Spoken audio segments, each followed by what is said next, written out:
So today I wanted to talk to you about how do you plan a trip to Disney World with little kids for the first time. I don't know about you, but it can be super overwhelming, and I remember being totally overwhelmed, not knowing where to start, how to pack, where to stay, what to do. So if this is going to be something that you're interested in, I highly recommend you listen to the whole video. I've got all the tips and tricks, everything I've learned the last year. We got an annual pass and we went about 10 times with 2 little kids. And I've got all the tips and tricks for you in one video. Please subscribe to our channel and like and comment on the videos. It would bless us so much. Thank you. So first, when should you start planning for your Disney trip? I recommend start planning at least 4 to 6 months in advance. And here's why. You can find special deals on their website, on My Disney Experience. You can also find other deals like with Costco. Some travel agents have good deals. But more importantly, Disney itself has a window where it's more advantageous to book at least 60 days in advance. So 60 days is a big number at Disney because that's when dining reservations open. And you don't really know where you want to dine until you know where you're going to stay.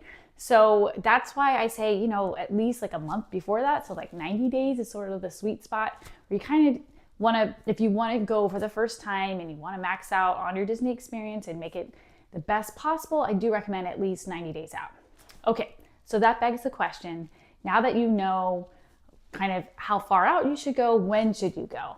So there's always the peak times. The peak times are going to be during school breaks, but not like what you think. So at Disney World, the peak times tend to be around Christmas, Thanksgiving, end of October, sometimes mid-October now because a lot of schools take October break, spring break, and then the very beginning of summer. But once you get later in the summer, my family and I were there for 4th of July, you would expect it to be totally crazy.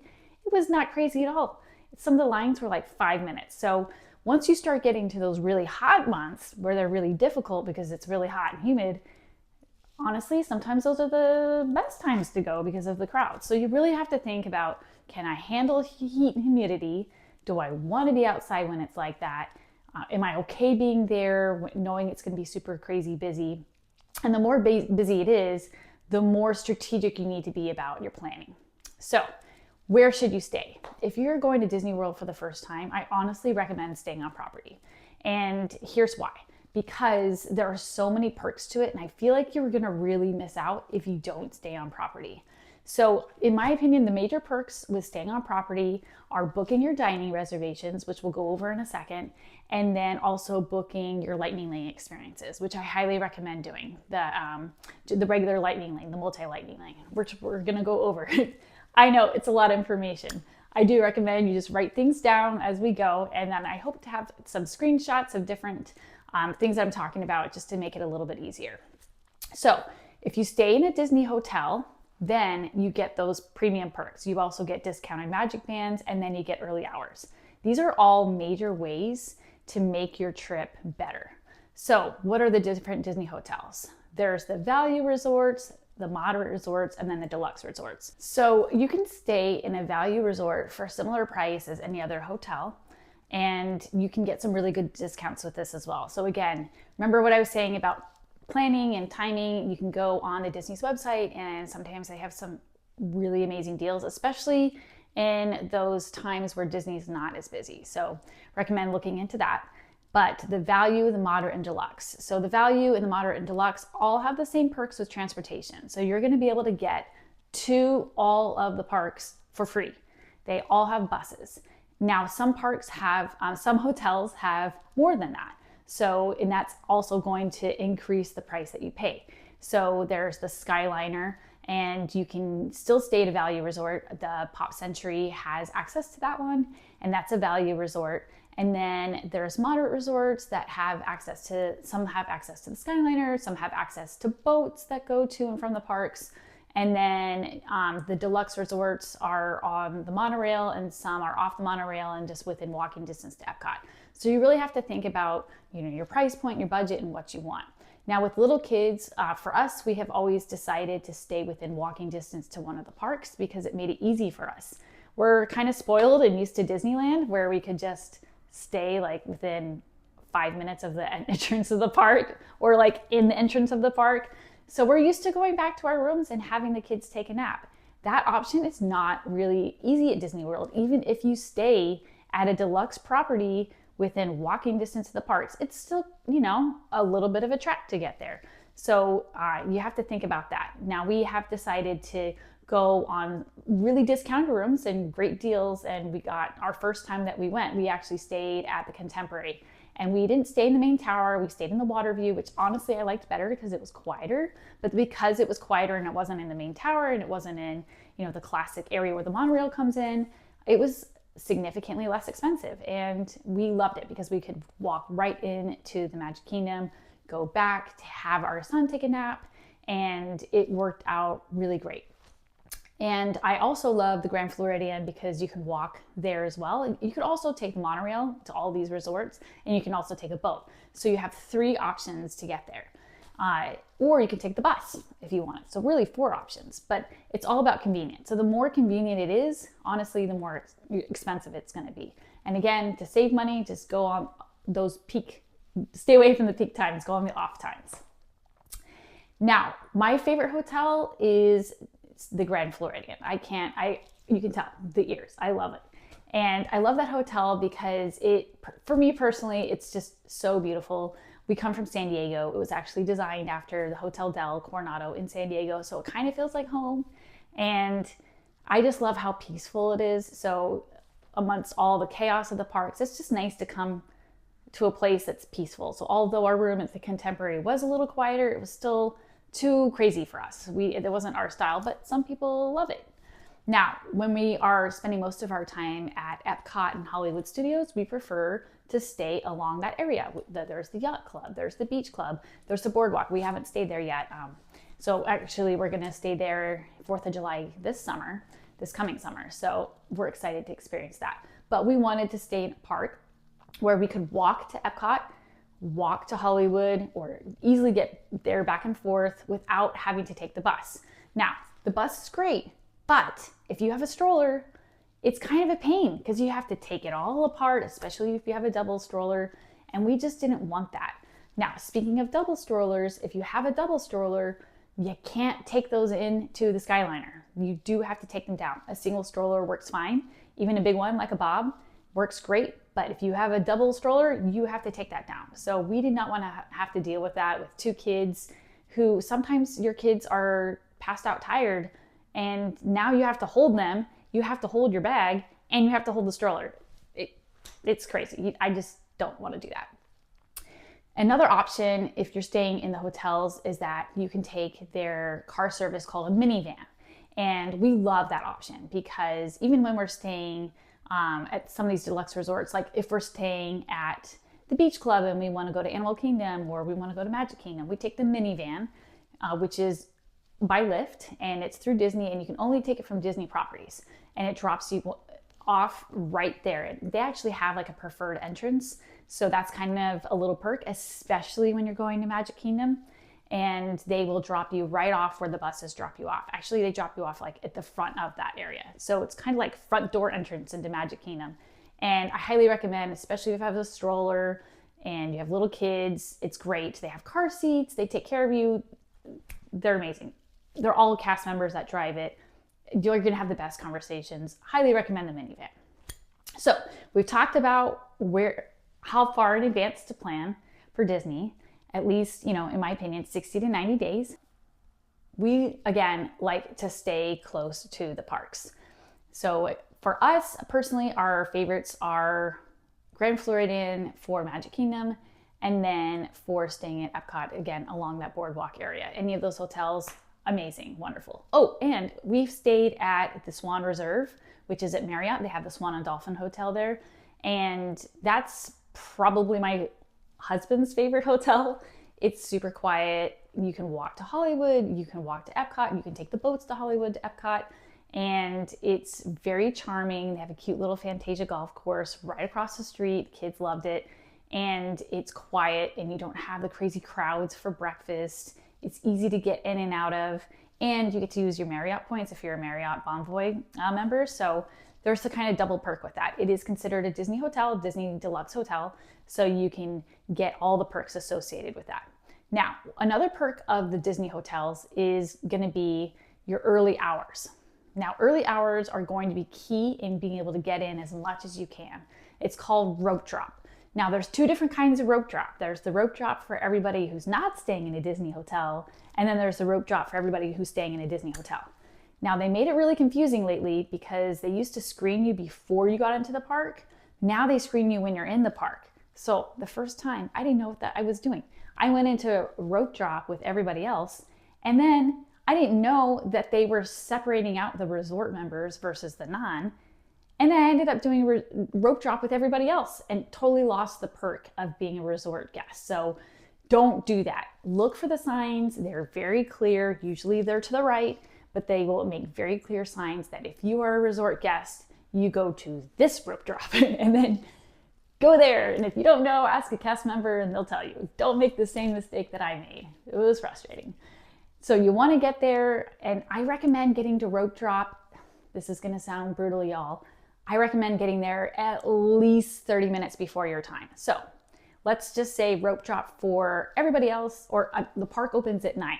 So rope drop is always 30 minutes before Disney World. So rope drop for you would be 8:30. Well, you want to get there no later than 8. And ideally between that 45-minute window before. Now, if you really want to be like, I want to get there right away, then an hour. But like, I feel like that's too much, especially with little kids. So like 45 minutes to 30 minutes before arriving is going to be helpful. That means you need to keep your eye on transportation. The day before, you need to know, okay, well, what time does the bus leave? How often does the monorail go? That's another reason why we like to go to a hotel that's in walking distance, because we know, hey, it's going to take us 10 minutes to walk to Magic Kingdom from Grand Floridian. It's going to take us 5 minutes to walk to EPCOT from the Beach Club. We know these things. So walking makes it a lot more predictable, and you get your steps in, which is double bonus. But if you are planning on taking the bus or minivan can be a little unpredictable because you can't reserve it. So, and if you take an Uber you can reserve, but they are not going to have the same advantages of a minivan, because they do, especially in Magic Kingdom, they will not drop you off right up front. They're going to drop you off at the Transportation and Ticket Center. Then you have to take a monorail over to Magic Kingdom. Do not take an Uber. Also, another reason not to take an Uber, we took an Uber the first time we went to Disney, and we were at the Contemporary, and we were like, oh my gosh, the bus is going to get here too late. And we wanted to rope drop Slinky Dog. Well, we ordered an Uber, and the Uber driver didn't really, obviously did not have the same language that we had. So we couldn't communicate with one another, which is fine. But this Uber driver didn't know where she was going. She didn't go to the right location. She went to the location that you go to if you're going to park, which is a different location than Uber drop-off. You would think Uber drivers would know this. They don't. We couldn't communicate with this individual because this individual didn't really speak our language. And then they drove like 20 minutes away. And we're looking at the map and in a completely different location. Needless to say, we got into the park. We were supposed to be there for rope drop. We got there like an hour late, and we should have just taken the bus. So don't take an Uber, take a minivan or some sort of Disney transit, because they know how Disney works, and that's going to be your safest bet. But know when you need to be there and plan accordingly. When you check into your hotel, ask them, hey, what time does the bus leave to go to Animal Kingdom? I need to be there at this time. What time do I need to be down at the bus? Where does the bus meet? Or where's the boat meet? And they'll give you all those details. You can also look it online, but when you check in your hotel, they'll give you all that information. So have that planned out, because you do not want to start off your morning in stress. Trust me, you want to start it as relaxed as you can be. Now, it's going to be a little crazy, but you just want to be as relaxed as you can be. All right, now, another major perk of staying at the Disney hotels is they have the extra hours at night. And it's not every night, so you do have to look online on what days they offer it and what days they don't. So make sure that you have that information, and if it's something you want to take advantage of. I've personally never done it. I am an early girl, and so is my family, so we are early risers. We are up at 5 a.m., but we are in bed by like 8, o'clock. So we are not going to be taking advantage of that. But I know a lot of people who do, and they love it, and especially during the summer because it's not so hot. So that's something to think about, and you can only do that if you're staying at the Disney hotels. Again, there are hotels that are Disney that are not Disney. So you can go online, I think like the Four Seasons is part of that, and then the Marriott, the Swan and Dolphin, the Swan Reserve. There's a couple hotels that are not owned by Disney, but are considered to be part of the Disney property resort, and therefore they get the same perks. So just look online and get that information because you can kind of double dip in your points on that one. So another reason why you want to stay in a Disney hotel is regarding dining. Now, not just so you know where you want to eat, but because it opens up the window of dining. And this benefit really comes into play the more days you're staying. Now, we have only stayed at Disney, I think a max of 4 days. Typically for us, we are just flying in really quick and flying back. So we just do those crazy fast trips. And but the more days you stay, the better the perk is. So if you're staying for 5 days or 7 days, your dining reservations opens up for the very first day. So let's say you're 60 days out to the day one of your vacation. And 60 days out, you go online and you book it. Well, guess what? The dining reservations from 60 days to that day plus your entire vacation open up. So you have access to dining that no one else has access to, except for people staying at a Disney resort for an extended period of time. And the longer your stay is, the more of a perk you have. So you can really play this, and especially during busy seasons. So if there's certain restaurants that you want to get into, Cinderella's Royal Table, really hard to get a reservation to. Space 220, difficult to get a reservation to. I know that Magic Kingdom just opened up a new Pirates of the Caribbean restaurant. That's very difficult to get a reservation to. I think it's called Beacon Barrel. So those are the ones that you want to prioritize toward the end of your trip, because even 60 days out, it's almost impossible to get a reservation to these places, even 60 days out. So that's a major benefit to staying in a Disney hotel. If you aren't staying in a Disney hotel, you don't get that benefit. They won't take into account if you're staying at an Airbnb or somewhere else. So if you're going to Disney and like, hey, this is gonna be my big Disney trip, my daughter wants to see some princesses, and my son wants to go to space and have dinner there, then you want to think about that. You want to be strategic. You want to look at the restaurants that are very difficult to get into. And I'm going to do a whole video on that later, but you can also do a word search for it. In my experience, personally, Cinderella's Royal Table over at Magic Kingdom, the hardest one to get into. Space 220 over at EPCOT, very difficult to get into. Over at Hollywood, if you want to do sci-fi dining, that's very difficult to get into. And at Animal Kingdom, there's not a lot of restaurants well, actually, Yak and Yeti is very difficult. There you go. I'll go into more detail in another video with different restaurants that I love, but those are the 4 hardest restaurants to get into. So you want to prioritize that, and you want to book it 60 days in advance. And again, you do not get that perk if you're off-site. So that is a huge thing for me. And then another thing, it's less perk, but still, good, is the Magic Band. I do recommend having a Magic Band. It just makes it easier. It's the way you check in and out of the park, scan in and out, and then to every ride. You're going to need that if you do the Lightning Lane. It's just kind of a pain on your phone. So Magic Bands, you get a discount if you stay at the resort. So that's a cool perk. Another advantage of staying at the Disney hotels is the water park perk. So over the past 2 years, and I don't really think they're going to, I don't see them changing this, quite frankly. They offer free admission to a water park the first day you check in. Now, when we fly, we are flying in from Dallas. We like to take the first flight in the morning. So we will take that 6 a.m. flight, one, because it's going to maximize our Disney experience. We're arriving by 10:30 and we're in the park by 12 o'clock at the latest, usually 11:30. But it's going to maximize our Disney day. But just in case your flight gets canceled or delayed, you're still going to get there at some point. You're going to have a better chance of getting there that day as opposed to your whole trip getting messed up. And the earliest flights, typically from a statistical standpoint, have the least amount of issues with getting delays. So that's why we like to do the early flight.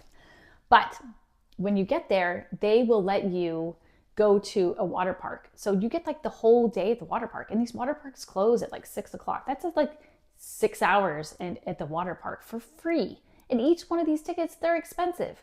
Now, if you are staying at Disney for 4 days or even 2 days, you can also do what's called a split stay. So what is a split stay? A split stay is where you literally split your stay and you stay in one hotel for part of the time and another hotel for another part of the time. Typically, I've heard people just doing 2 different hotels. That's what we've done. But I guess you could do 3 or 4 if you want to move that much. But you totally could, I think. And the perk with that is that you get to go to the water park for free the day that you check in. So just because you went for it free with one hotel doesn't mean you don't get it for free with the other hotel. So for example, let's say you're staying at Pop Century and you check in, you go over to Typhoon Lagoon for the day with your family, and then you say, hey, you know what? We want to splurge the rest of the trip and we want to go stay at Fort Wilderness Lodge. So then you stay the rest of the trip at Fort Wilderness Lodge. The day that you move into Fort Wilderness Lodge, you go to the water park for free again.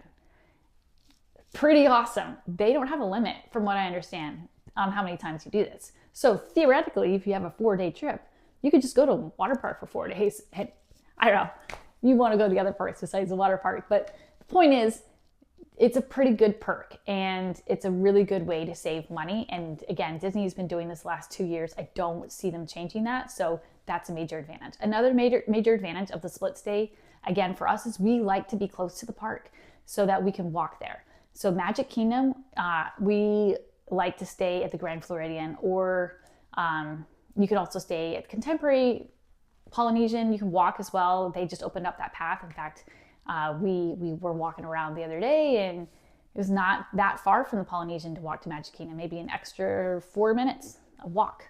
So it's just as close. And then obviously you can walk from the Contemporary. You cannot walk from Fort Wilderness. You do have to take a boat. But again, all easy ways to get there. And then when we're over at EPCOT, we like to stay close to there. So we'll do split stays like that.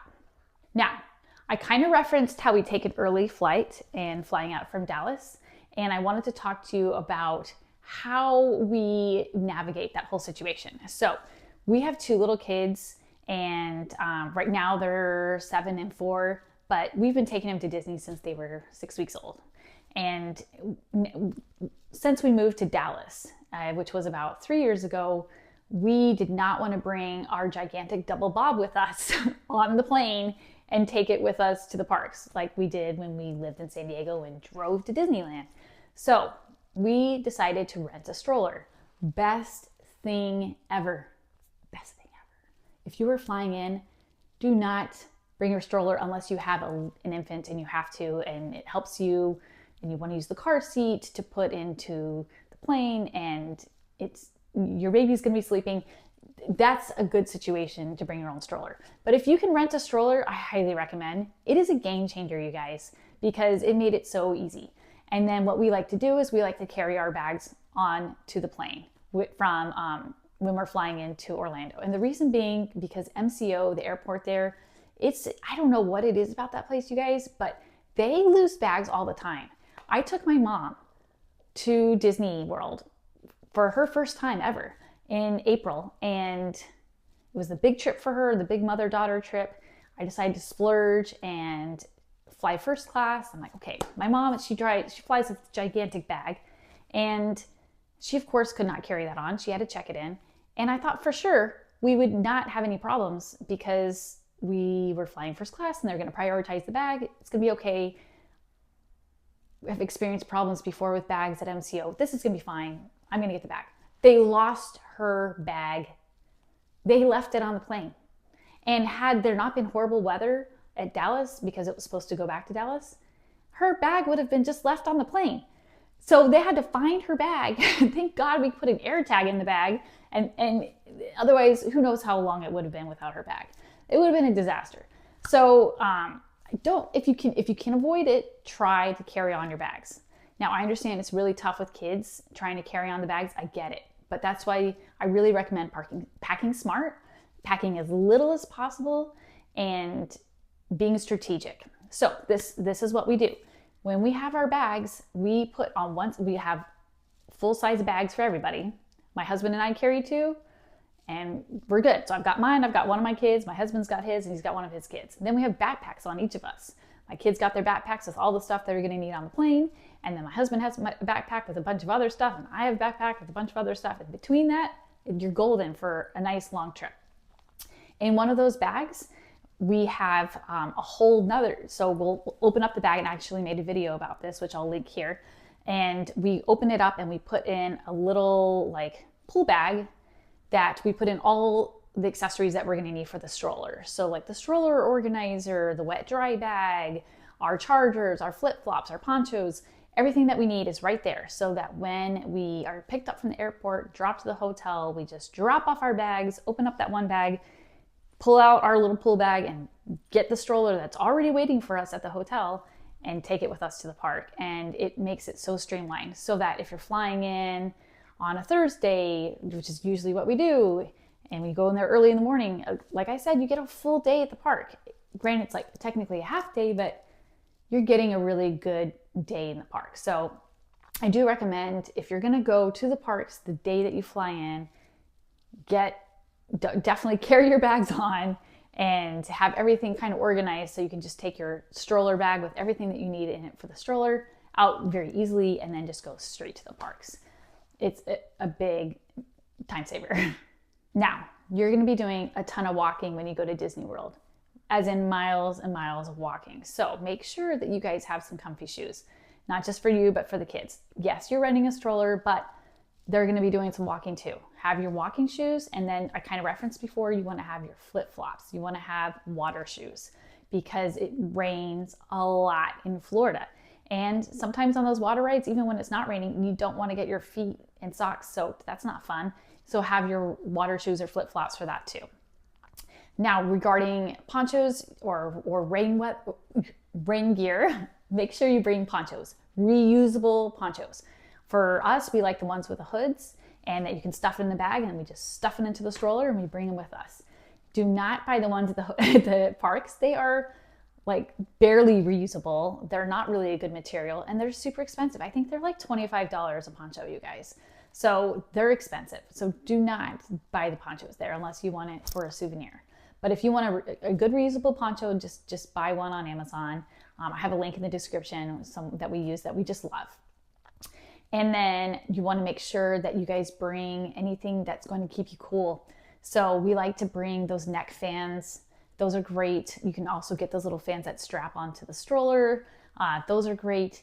And then these are all electronics, so they lose their battery pretty quick. So I have a portable charger that I really like. I've used other ones before that drain really quickly. They're less expensive, but they just weren't that great. This one is amazing. It has all the ports that you need. It maintains its charge all day long. I can charge multiple appliances at the same time. It was a game changer for me, and it's about the size of your cell phone, and it was great.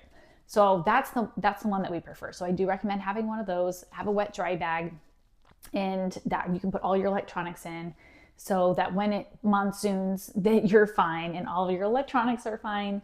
And then whenever you rent a stroller, you guys, make sure you, when you make that hotel reservation, that's the day you make your stroller rental. So there's lots of different companies that you can use, but there's only one company, unfortunately, that is allowed to deliver directly to the hotel, and it's called Scooterbug. They have a monopoly with Disney properties, so you just have to go with them.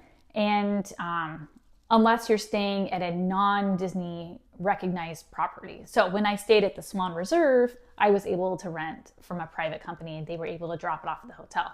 But like the Grand Floridian, the Beach Club, the Yacht Club, the only company that's allowed to deliver to the hotel is Scooterbug. And it's that way at Disneyland too, by the way. So when you rent a stroller, get a rain cover.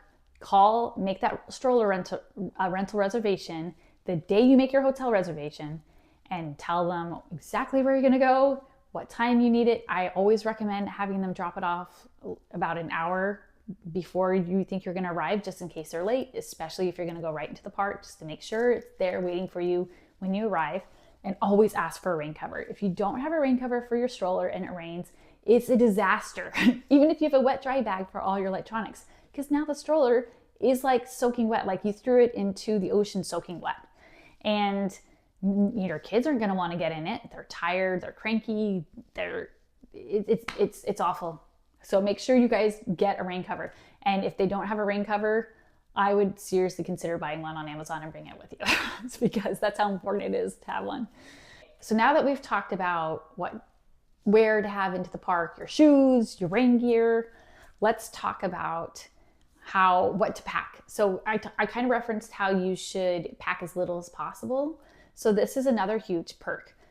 We always do grocery delivery to the hotel. So we will have them deliver diapers, pull-ups, bottled water to the hotel. You can even have them deliver snacks. We do that too, like those little peanut butter and jelly snacks and goldfish. And we'll bring the little snack bags with us on the plane, and then we'll just bag it in the hotel. And you can bring all that with you so that you have it there, so you're not spending so much money at the park, and you have your water too. And then you want to make sure you bring a refillable water container. So I always bring my Stanley, actually have a little carry pouch attachment to the stroller for my Stanley that I put in my little duffel bag in my suitcase. And then make sure the kids have their water containers. Again, you have to empty it before you go through security at the airport. But when you arrive, you want to make sure you have that, because there's refillable water stations everywhere. Now, a lot of people don't know about this, but every single restaurant and every single quick order place at Disney World allows you to get ice water for free in a cup. So you just get ice water for free, and you can just pour it in there, or you can go to refillable water station, because the water bottles that they sell are like $5 a water bottle, I think, at least. So it can get really expensive, and you want to stay hydrated, especially during those summer months. I like to put electrolytes in my water as well, because you guys, you're going to sweat a lot. So make sure you bring those refillable water bottles. And again, with a stroller, it's nice because even though we have a little older kids now, I still like to rent a stroller because it's kind of like my little cart into the parks. I honestly don't know what I'm going to do when my kids don't need a stroller. I mean, technically they don't need a stroller anymore, but I can get away with it. It's just nice to have for all the stuff you have to bring. It's a lot. So even if your kids are a little bit older, due to the amount of walking you have to do, get a stroller. Even if you just get one stroller, and then the kids can like share when they sit in it.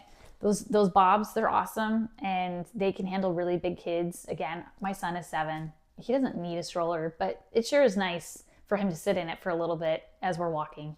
And he fits in it, and he's super tall. I mean, he's like 50 inches tall, and he fits in it. So those bobs work really great, and I do recommend getting a stroller when you're there. Don't use the stroller rental that you have at the park. Get one that the Disney ones. Those don't have any storage in it. They're plastic. They're uncomfortable. Get one that you like, a nice stroller. Preferably one you've used before. Now, another thing you want to bring into the park, I never thought about this until it became a problem, is you want to bring a jacket, a jacket or a little sweatshirt with you when you go to the park. Yes, even in the summer, actually, especially in the summer, because case in point, we were at Animal Kingdom and we went on to the water ride and got soaking wet, and then went right into Yak and Yeti restaurant, where it was like 65 degrees. And the air was it wasn't just cold, it was like the air was blowing, which is great, I guess, if it's really hot outside, but not when you're right off the water ride. And if you have little kids, we were like shaking. My daughter's lips were purple. So I do recommend bringing a sweater, because it gets cold in those restaurants, and it's mainly for the restaurants. Obviously, you're going to bring a sweater if it's cold outside, but even in the summer, you want to bring a sweater, because it's going to be cold. I was freezing anytime I went inside. Okay, so now what? You booked your hotel, you got your restaurant reservations, you know where you're going to go, you've got your flight, you have it all planned out. Now, what do? You've never been to Disney before, you got to speak their language. Unfortunately, there's just no way around it. You do have to download My Disney Experience, which is on your phone. So you can actually download it on your computer as well, but you're going to want to have it on your mobile device. And the reason is because you're really not going to be able to get the most out of the park unless you have that. And I do recommend downloading it once you have your hotel reserved for a couple of reasons. Number one, you're going to get used to the app. It's a little, you got to learn it. You got to just kind of play with it. Go to the plus button at the bottom and figure out like, okay, just like pretend like if I order food and how to make dining reservation, you can make dining reservations on there. You can change your dining reservation. And then there's certain restrictions on when you can change it and they'll notify you typically about 24 hours in advance, sometimes 2 hours in advance, but they'll notify you. And you can also check ride times, wait times, when parks open, when the shows are, where are the characters. It's going to tell you where the characters are, what time the characters are going to be there. So you really want this app and you're going to want to learn it before you get there. Now, another reason why you want it is because it's going to allow you to make your lightning lane reservation. And you want to have those booked before you get in. I do recommend doing the lightning lane. There are some times where I've bought the lightning lane and I didn't need it, and those are during less crowded times. And you don't need it for all the parks. So for example, like Animal Kingdom, we have 2 little kids. A lot of the rides they just can't do there, and like they can't do Flight of Passage. Both my kids can't do that, or Everest ride. Look at the height requirements, you guys, and know how tall your kids are. Get a ruler, measure your kid out, see how tall they are, and go on Disney's website and know like what rides can my kids do, what rides can they not do. And I don't know what it is about the measurement at Disney, but I always feel like it's a little bit like taller than what I measure at home. I don't know if I'm measuring wrong, but I would err on the side of caution. And if like say they're just right at 42 inches, no, they may not get on the rides that are 42 inches. It's just, I don't know, just be safe. So know what rides they can get on. And like Animal Kingdom, my kids, they couldn't get on all the rides. So we didn't do the lightning lane and we were fine. We were great. And the lightning lane is advantageous at Magic Kingdom and Hollywood Studios. Hollywood Studios, I would say it's number one. It doesn't seem like Hollywood Studios is hard, but it has the least number of rides. And because of that, the rides get really long. Not only that, but I don't know what it is about Hollywood, but it's all outside in like the lines are not inside a lot, where a lot of the lines at Magic Kingdom, for example, or even EPCOT are inside. Hollywood, a lot of the lines are always outside and there's almost no shade. And it's like this concrete heating pad. And so you really want to be in line the least amount of time possible at Hollywood. So I do recommend getting your lightning lane there. Now, what is lightning lane? It used to be called Fast Pass. I don't know if you guys are like old school like I am with the Fast Pass. I still call it Fast Pass on my videos sometimes, so sorry.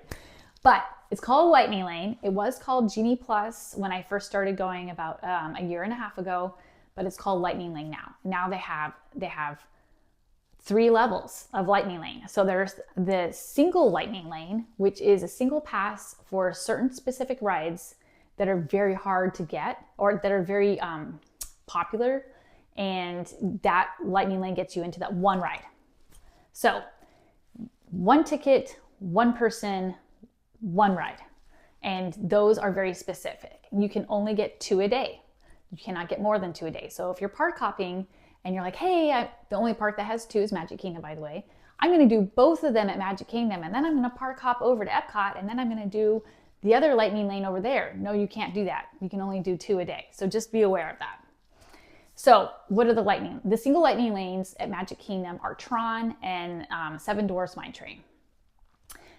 Awesome rides. Highly recommend getting the single lightning lane for that. Again, it's priced per person and per day, and that price can change. So, it changes based on how crowded the park is and the time of year. But typically it's in like the 15 up to like, I think the most I've seen is like 25 per person. So it's an investment for sure.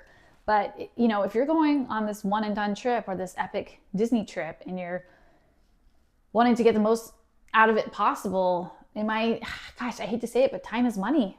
So there's other ways to save. So like I said, we get a lot of groceries delivered to our room. So we really only eat in the park 1 meal a day. The rest of it, we're eating in our hotel, and we're saving a lot of money that way. We're not going out and buying water bottles. We don't buy a lot of souvenirs. So there's different ways to maximize your time without going crazy financially. So I do recommend getting it for those. Now, Tron, you do have to be 48 inches or taller, so just be aware of that. Now, for some of these rides, if you guys have some kids that are tall enough to do the ride and some kids that aren't, or if the parents want to do the ride and they're like, heck, I want to go on Tron, but my kids can't, you guys can do parent swap. Parent swap is awesome.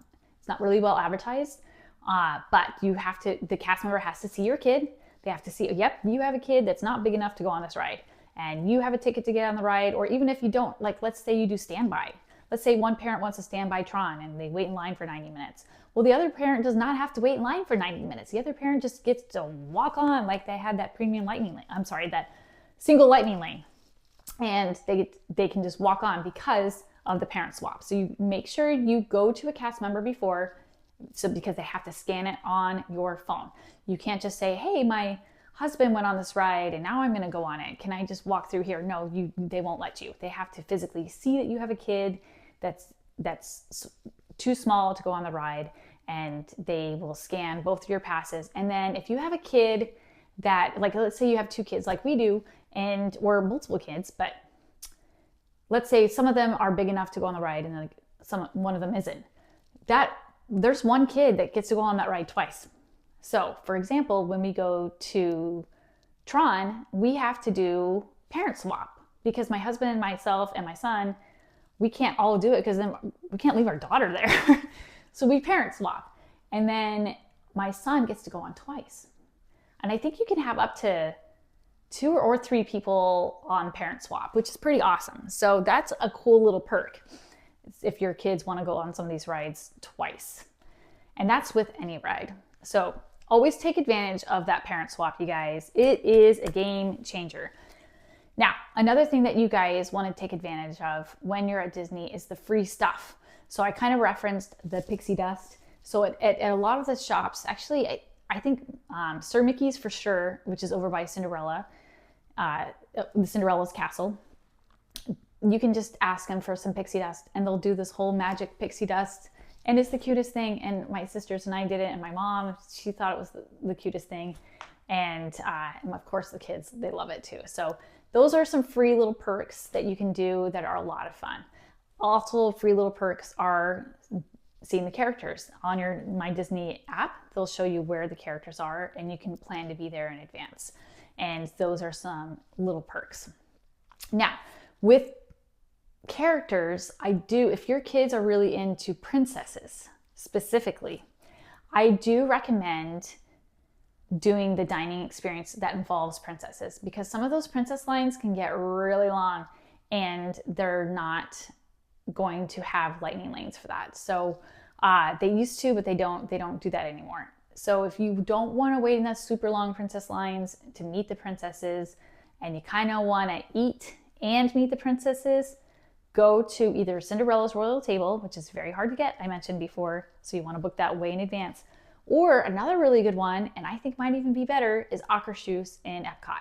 The food is not as good as Cinderella's Royal Table, but the princess experience is better than Cinderella's Royal Table. So there's more princesses and more time spent with the kids. I've never done breakfast there, so I think if I were to go there again, I probably would do breakfast there, just because the lunch dinner menu tends to be, some of the kids don't like that Scandinavian food.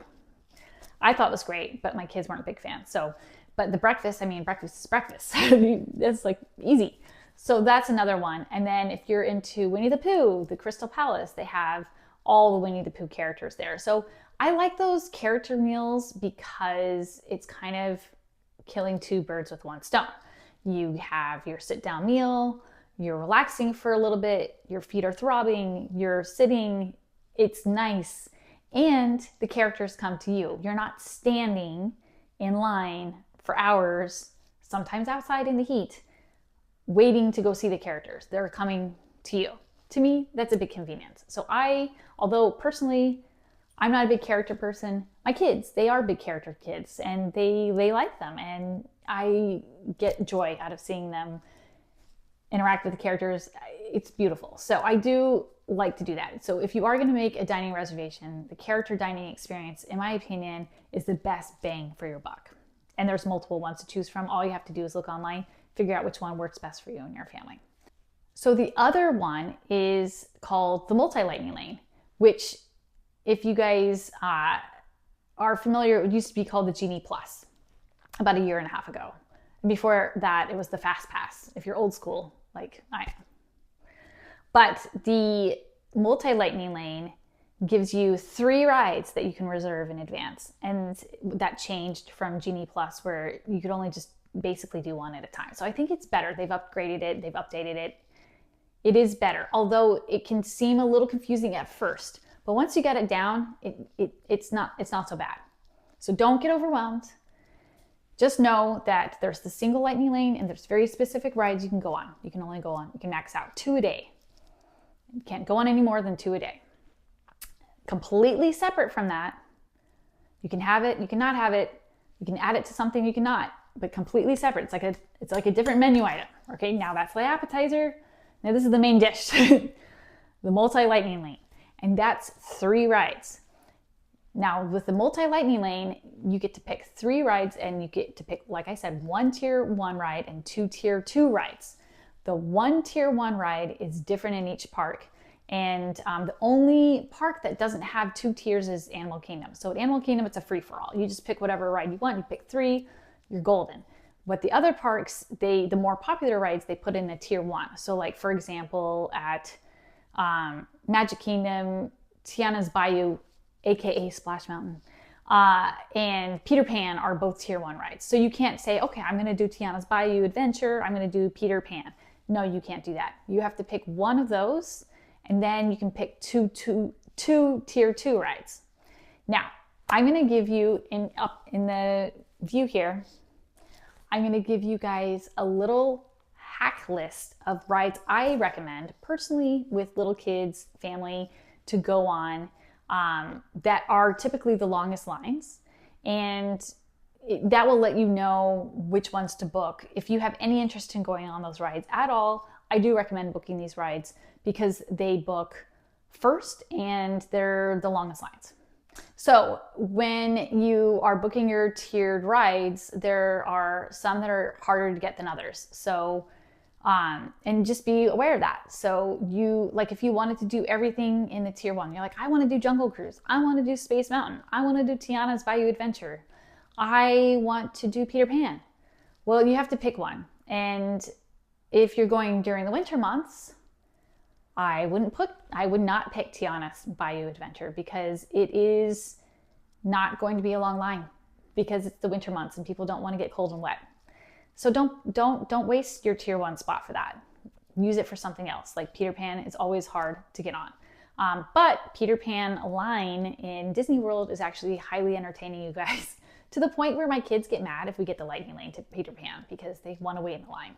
So some of these rides, they do a really good job with the lines. But Tiana's Bayou Adventure is not a fun line. So maybe you want to pick it anyway because you don't want to wait in their line for that ride. So just be strategic. Think about what your family wants, what they want to do, and what are the long waits. So our strategy is always to pick either Tiana's Bayou Adventure or Peter Pan as our premier number 1 pick because those tend to be the longest lines. Again, we'll based off weather. So like during the winter, 100% we'll always pick Peter Pan. And, the line again for that can get to be an hour to 90 minutes. So even though the line is fun, you're waiting in line for an hour or 90 minutes. And then at EPCOT, they just reopened Test Track. So that I would recommend getting that right off the bat.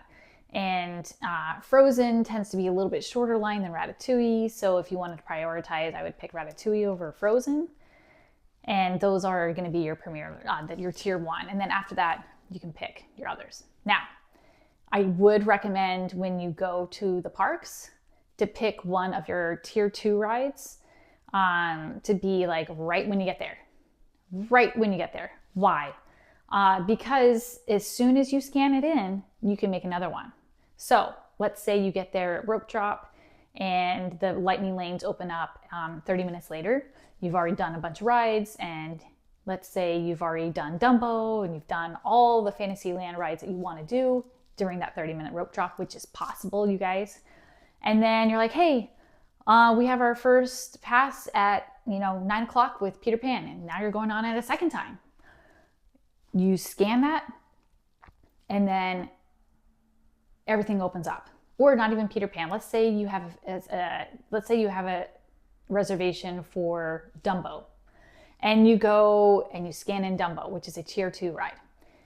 Now you have access to everything, including tier 1 rides. So even though Peter Pan's later, now you can book Tiana. So everything opens up to you regardless of what tier it is the minute you scan in your first pass. So that's why you want to scan in your first pass as early as possible. It doesn't matter if it's a ride you maybe want to go on, and pick something that you can scan in as soon as possible, because sometimes when you're reserving these, you don't get the times that you want. Sometimes if it's a really busy day or really busy time, the first time the rides you even have a reservation is at like 2 o'clock. You might want to pick a ride that you're like, okay, I don't really care about this ride, but it's gonna let me scan in early, so I can go on that ride at 9 o'clock because it's a less popular ride. Pick that one as one of your rides and scan it, and it opens up the field when you're there. And they will drop more of these reservations the day of on the app. So I do recommend doing that as a strategy. Now with Animal Kingdom, like I said, they don't have, it's a free-for-all, so there's no tier system. So it's a little bit easier there. But again, if you have little itty bitty kids, I don't know. I might just not do the lightning lane there. But if you are going to do it, I do recommend getting a lightning lane for Navi River Journey. That one tends to be a really long line, but it seems to be like a really nice line, a very pleasant, very interesting line. And they do a good job with their lines there. So that's something to think about, you guys. And the premium lightning lane allows you to go on all of the rides once, including the single lightning lane. So like, for example, if you're going to Magic Kingdom, you can go on all the rides. There is no tier system. It includes Tron. It includes Snow White. But you can only go on it one time. And you can only go within that one park. So you cannot park hop. You cannot get a premium lightning lane for Magic Kingdom and then go over to EPCOT and use it. No, you have to use it only for that park. Which honestly, you don't really want to park. It's a lot of rides. You don't really want to park hop after that. So I don't really see that as a huge disadvantage. And it's based on, the price is based on the time of year, again, like the lightning lane pass, and which park. So Magic Kingdom is going to be more expensive. The second one is going to be Hollywood, and then EPCOT, and then Animal Kingdom. So think about if that's something you want to do. If you're doing these super fast trips like my family and I do, we don't have a lot of time off. So when we go, it's like we just want to maximize the time there. Or if you're going to do like a one and done trip, you might want to include it in your budget. So if you plan out way in advance, you might not want to do it every day, but maybe your Magic Kingdom day, you're like, gosh, I want to go on every ride at Magic Kingdom. Or I want to go on every ride at Hollywood. You might want to think about it, because those are the two parks that it makes the most sense, honestly. So remember when I said staying in the hotel has major perks? And one of the perks is that the dining reservations open up 60 days in advance, and you can start from the day that the day one of your reservation plus the rest of the time. Well, so does Lightning Lane. So your Lightning Lane, if you stay in a hotel on Disney property, opens 7 days in advance. Everybody else only opens 3 days in advance. So this is, in my opinion, the number one reason why you need to stay at a Disney hotel, is because of the ride reservation system.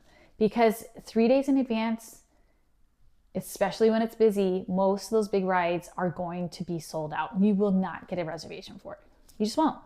And to me, that's a big bummer.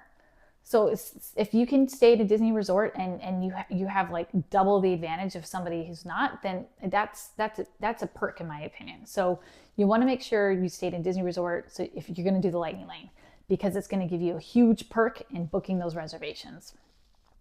And you're going to be able to do that 7 days in advance. And it opens up at, I think, 7 a.m. Eastern Standard Time.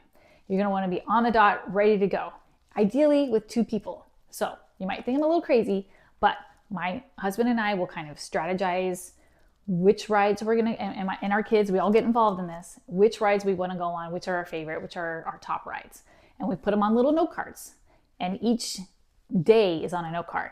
And then my husband has his app and I have my app, and we have it open up at the same time where we're both working on the days to try to book this, because it goes so fast. Don't worry about the time you get, just book the ride.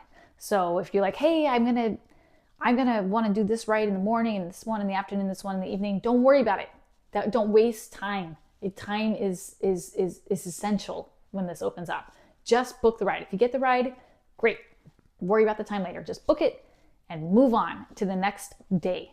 Now, the hardest day to book is going to be Hollywood, because Slinky Dog Dash, you guys, is the hardest reservation to get. So we will always do Hollywood our last day, because that maximizes our chance of getting Slinky Dog in. If we try to do Hollywood our first day getting there, we probably would not get Slinky Dog, even 7 days in advance. So remember, you're doing the park 7 days plus whatever. That's the day it opens up for your entire trip. So Hollywood's the hardest one to get reservations to, so we always do it our last day before leaving. Once you book your lightning lanes, then you can go back and modify the times. And then if you still have problems with that and it's still not working, you can always call Disney and see if there's anything they can do for you or have any recommendations. They will always book the times of your rides around dining reservations. This is another reason why you only want to have really one dining reservation. If you have multiple dining reservations in a day and you're trying to do lightning lanes, it's really going to mess it up, because that's going to make it very difficult for the computer for the algorithm to calculate where to put these rides based on your dining reservations. So I do recommend one sit-down meal a day in max, and then the rest do mobile order. Now, you can go to little small snacks or at little shops and just wait in line, or you can go on your phone and mobile order what you want. Now, with mobile order, it's very convenient. It's great, except you don't want to wait until 12 o'clock to mobile order. So you're like, hey, I'm hungry. I want to mobile order some food. Well, guess what? Sometimes the food's not going to be ready for an hour and a half, and you've got hungry kids. So try to think as much in advance as you can. So when you get into the park, you can actually do your mobile order for your food. So let's say you get into the park at 9. You can actually mobile order lunch, and you can specify your pickup time. So obviously you're not going to, want to get your hamburger and your chicken tenders at 9 o'clock in the morning and have it wait until lunch. That's not even safe. But you can specify, okay, I'm going to be there to pick it up at 12 o'clock. So 12 o'clock runs around. You don't even have to worry about mobile ordering. It's already done for you. It's waiting for you. All you have to do is an alert will show up, and then you just say, I'm here, and then it will tell you what window to go to, and you just pick up your food. Super easy. So these are all things that I recommend doing to make your trip as easy as possible.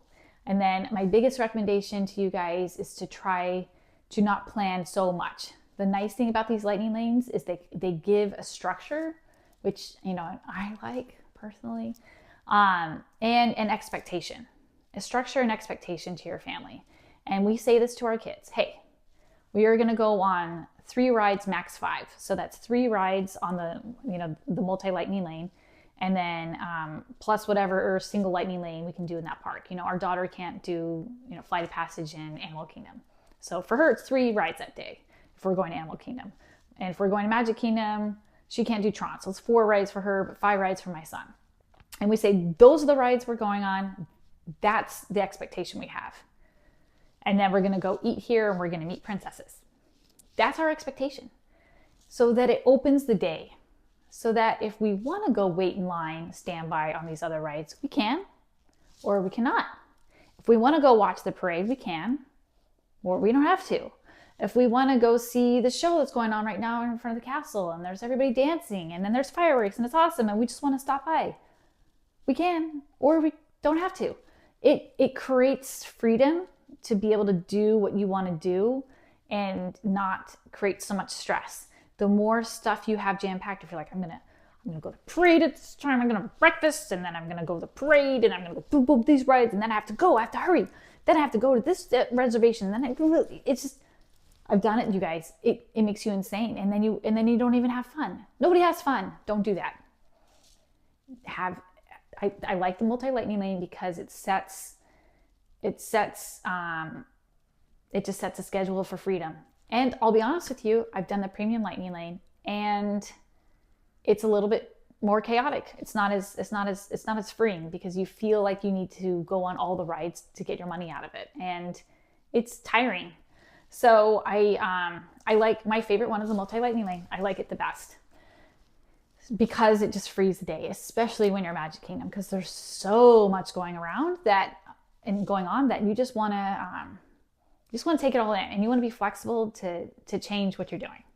Because again, there's always performances. There's musicians, there's marching bands that walk around, and you might see Mary Poppins and Bert walk by and want to talk to them. You might want to go get a portrait with your kid in the side Main Street. You know what I mean? You just want to have time to be able to do the Disney things that are fun. So don't overschedule yourself. Give yourself flexibility and give yourself grace. That's the best advice I could give you guys. Is that give yourself grace at everything in life, but especially when you're at Disney. There's so much planning that goes into this that there's a certain level of expectation that is present when you go to Disney, and that expectation can create a lot of stress. And especially as parents, especially as mothers, we want it to be perfect. We want everything to be perfect. We want our husbands to be happy. We want our kids to be happy. We want everything to be happy. We want everybody to be happy. And so when anybody's stressed or unhappy or sad or tired or upset or cranky, it makes us feel like we failed. Let me tell you something. You do not fail. You are an amazing mother. You just doing this with your family is such a blessing to them that they're going to remember the rest of their lives. And the biggest advice I could offer you on your Disney trip is to give yourself grace and to enjoy it.